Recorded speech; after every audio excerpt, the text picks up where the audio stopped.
नमस्कार, बहुत स्वागत है आप सभी का हमारी खास पेशकश में। मैं हूं आपके साथ श्वेता मिश्रा अवस्थी।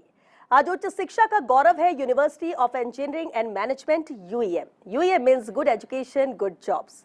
स्कूली जीवन पूरा होने के बाद आपके बच्चे का दाखिला कैसे कराया जाएगा, भविष्य की स्थापना के लिए कौन सा कोर्स उपयुक्त होगा, इन सभी विषयों पर हमारी आज की ये चर्चा है, एक कदम सफलता की ओर। और चर्चा के लिए बेहद खास मेहमान हमारे साथ मौजूद है। हमारे बीच में हैं doctor Govind Rai Goyal ji, PhD cell coordinator and professor electrical engineering से। बहुत स्वागत है गोविंद जी आपका। हमारे साथ डॉक्टर पवन शर्मा जी भी हैं, एसोसिएट प्रोफेसर है स्कूल ऑफ मैनेजमेंट यूईएम से। आपका भी बहुत स्वागत है डॉक्टर पवन। मेरा जो पहला सवाल है वो आपसे ही रहेगा, क्योंकि यूनिवर्सिटी में कोर्सेज बहुत होते हैं, लेकिन अगर हम पीएचडी कोर्स को लेकर आपसे बात करें तो इसकी प्रवेश प्रक्रिया और इसके पात्रता मानदंड क्या है?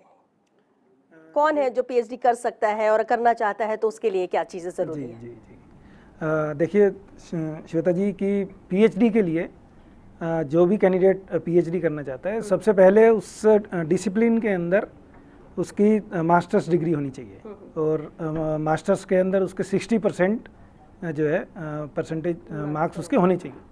जैसे यूईएम जयपुर के अंदर 4 डिसिप्लिन्स के अंदर पीएचडी होती है: इंजीनियरिंग, मैनेजमेंट, बेसिक साइंस और कंप्यूटर एप्लीकेशंस।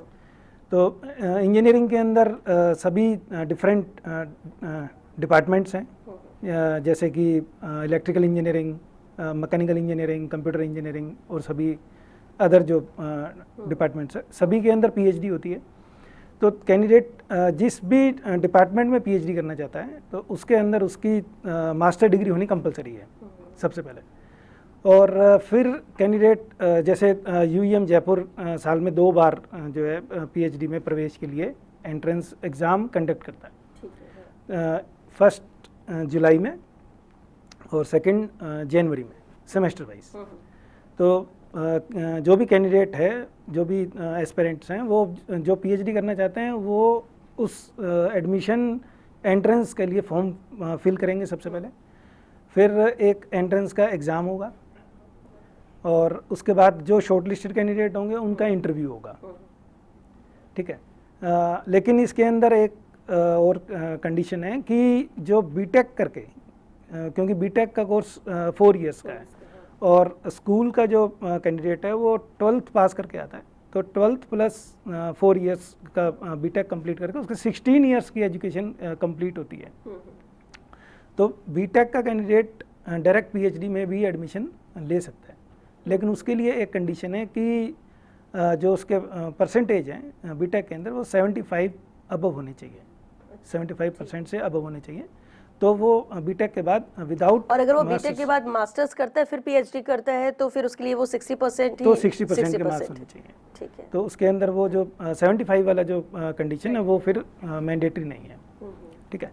और दूसरी जो कंडीशन है कि कुछ गवर्नमेंट के जो एंट्रेंस के एग्ज़ाम है, जैसे कि गेट हो गया, गेट इंजीनियरिंग के कैंडिडेट्स के लिए होता है। उसके बाद नॉन इंजीनियरिंग के लिए नेट जेआरएफ का एग्ज़ाम है।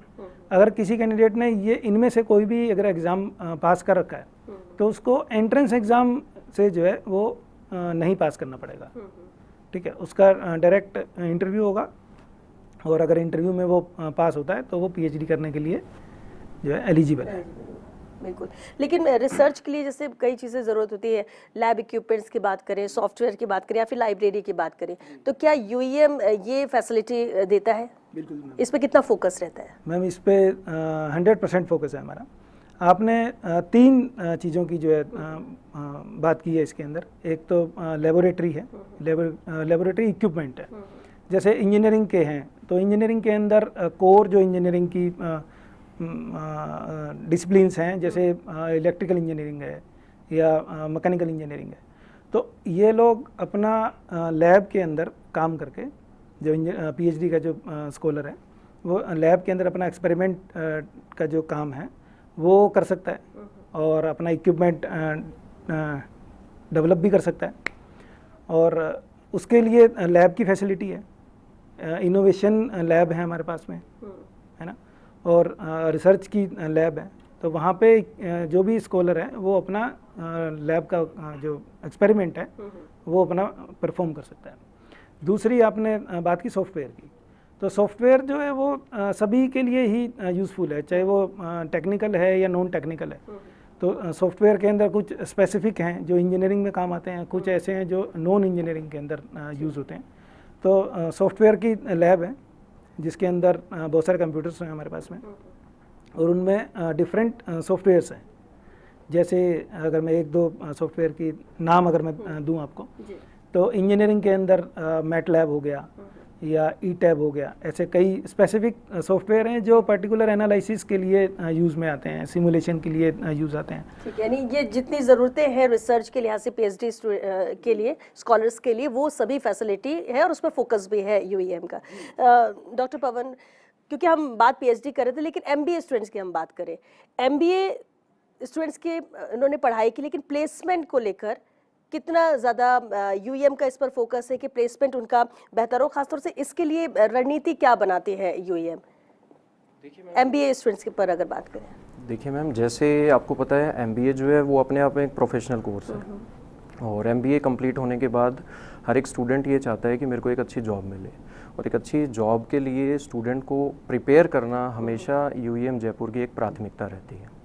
हम एमबीए करने वाले स्टूडेंट्स को गवर्नमेंट जॉब के लिए, प्राइवेट जॉब के लिए, दोनों के लिए प्रिपेयर करते हैं। अब देखिए प्रिपेयर कैसे करते हैं।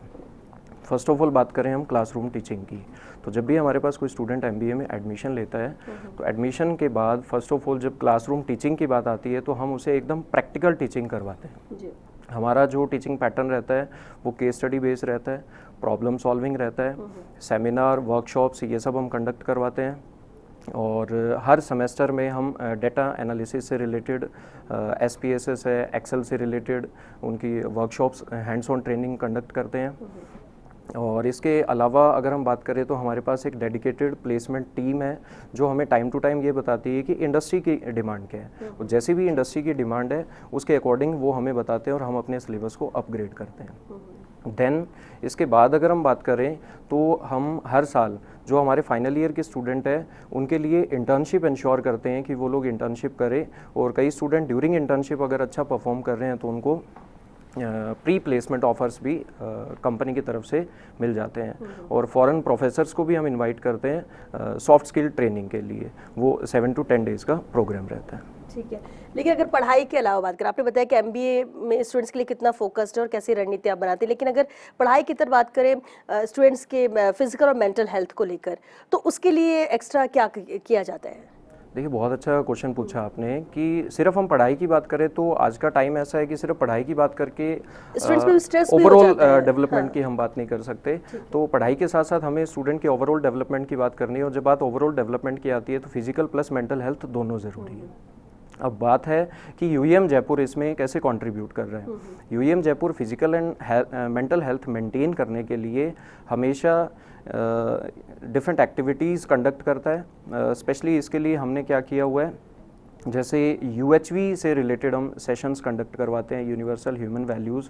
जैसे बात करें हम शिक्षा विद संस्कार, तो उनको एक अच्छा इंसान बनाना सबसे इम्पॉर्टेंट है, तो इसके लिए हम यूएचवी के सेशन कंडक्ट करते हैं।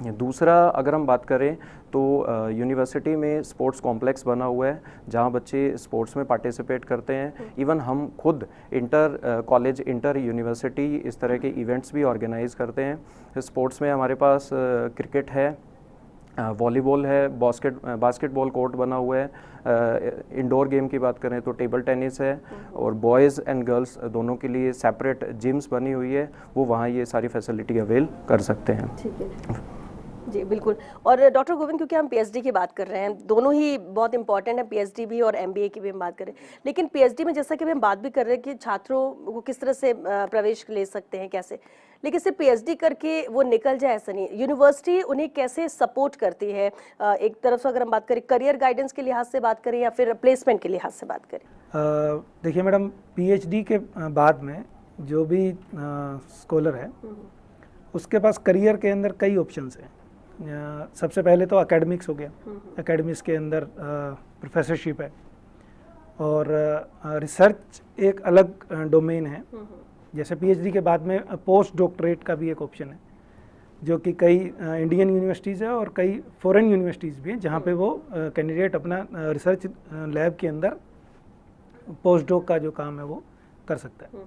और कुछ कंपनीज भी हैं जो अपना रिसर्च का जो R&D सेल है उसके अंदर भी पीएचडी कैंडिडेट्स को लेती है, पीएचडी जो कंप्लीटेड है जी।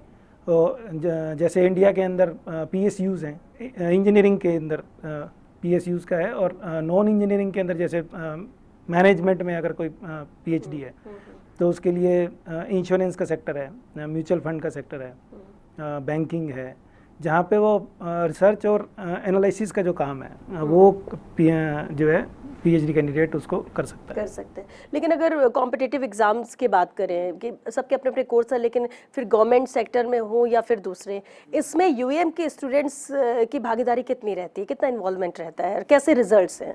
गवर्नमेंट एग्जाम्स के अंदर यूएम जयपुर के अंदर जो इंजीनियरिंग की अगर मैं बात करता हूँ तो कोर इंजीनियरिंग के जो डोमेन्स हैं जैसे मैकेनिकल है या सिविल इंजीनियरिंग है, उनके लिए गवर्नमेंट के अंदर बहुत सारे डिपार्टमेंट्स हैं, जैसे PSU हुआ या रेलवे हुआ या इलेक्ट्रिकल के अंदर जो है इलेक्ट्रिसिटी का है ना, RSCB का है। तो इन सब के अंदर JEN है, जूनियर इंजीनियर है या सीनियर इंजीनियर है, इनकी पोस्ट जो है वो निकालते हैं टाइम टू टाइम, और उसके लिए गवर्नमेंट जो अपना एक एग्ज़ाम कंडक्ट भी करती है। उसके अलावा गेट का जो एग्ज़ाम है, कोई भी बीटेक जो स्टूडेंट है वो गेट का एग्ज़ाम भी दे सकता है। गेट का एग्ज़ाम देने के कई यूजेस हैं, जैसे कि अगर कोई हायर स्टडीज़ में अगर आगे जाना चाहता है, जैसे M.Tech है या PhD है, अगर उसमें जाना चाहे इंडिया में या आउट ऑफ इंडिया भी, तो उसके लिए भी गेट का एग्ज़ाम है। उसके अलावा कई PSUs हैं जो अगर नंबर ऑफ़ सीट्स अगर कम है तो वो कोई एग्ज़ाम कंडक्ट ना करके गेट का जो स्कोर कार्ड है उसके बेस पे इंटरव्यू के लिए जो है डायरेक्ट इनवाइट भी कर सकते हैं, और इंटरव्यू के बेस पे जो है वो उनको जो है जॉब दे सकते हैं। ठीक है, लेकिन डॉक्टर पवन, क्योंकि हम बात अलग अलग सेक्टर की बात कर रहे हैं, हम MBA हो गया, अलग अलग कोर्सेज की हम बात कर रहे हैं, PhD की बात कर रहे हैं, और किसी भी यूनिवर्सिटी में जाओ तो एजुकेशन लेवल क्या है, क्या फैसिलिटी है, जैसे हम लैबोरेटरी की बात कर रहे हैं और लाइब्रेरी की बात कर रहे हैं, लेकिन सबसे इतर इम्पॉर्टेंट एक ये भी रहता है यूनिवर्सिटी के अंदर कि वहाँ की हॉस्टल फैसिलिटी क्या है, वहाँ की कैंटीन फैसिलिटी क्या है। और UEM ऐसा है कि इसमें सिर्फ जयपुर या राजस्थान नहीं बल्कि दूसरे स्टेट, इवन विदेशों से भी कई बच्चे हैं जो एडमिशन लेकर यहाँ पर पढ़ाई कर रहे हैं। उस लिहाज से बात करूँ तो ये दोनों फैसिलिटी कितने स्ट्रॉन्ग है?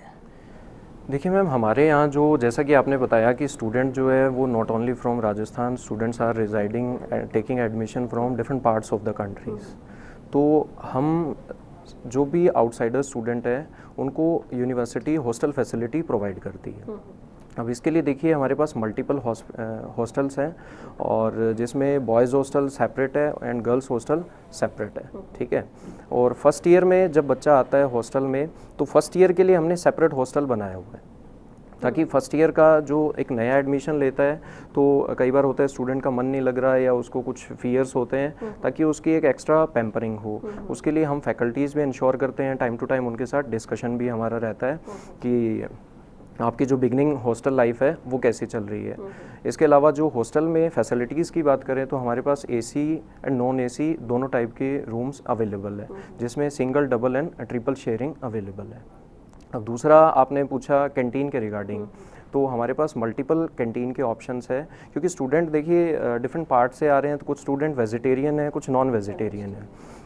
तो UEM जयपुर में जितने भी कैंटीन कैफेटेरियाज जो ऑपरेट हो रहे हैं वो दोनों टाइप की फूड फैसिलिटी प्रोवाइड करते हैं। वेजिटेरियन के लिए सेपरेट कैंटीन है, नॉन वेजिटेरियन स्टूडेंट्स के लिए सेपरेट कैंटीन है। इवन रात को कुछ स्टूडेंट अगर पढ़ना चाहते हैं, चाय कॉफ़ी या उनकी कुछ डिमांड होती है, तो लेट नाइट तक हमारे यहाँ कैंटीन ओपन रहती है।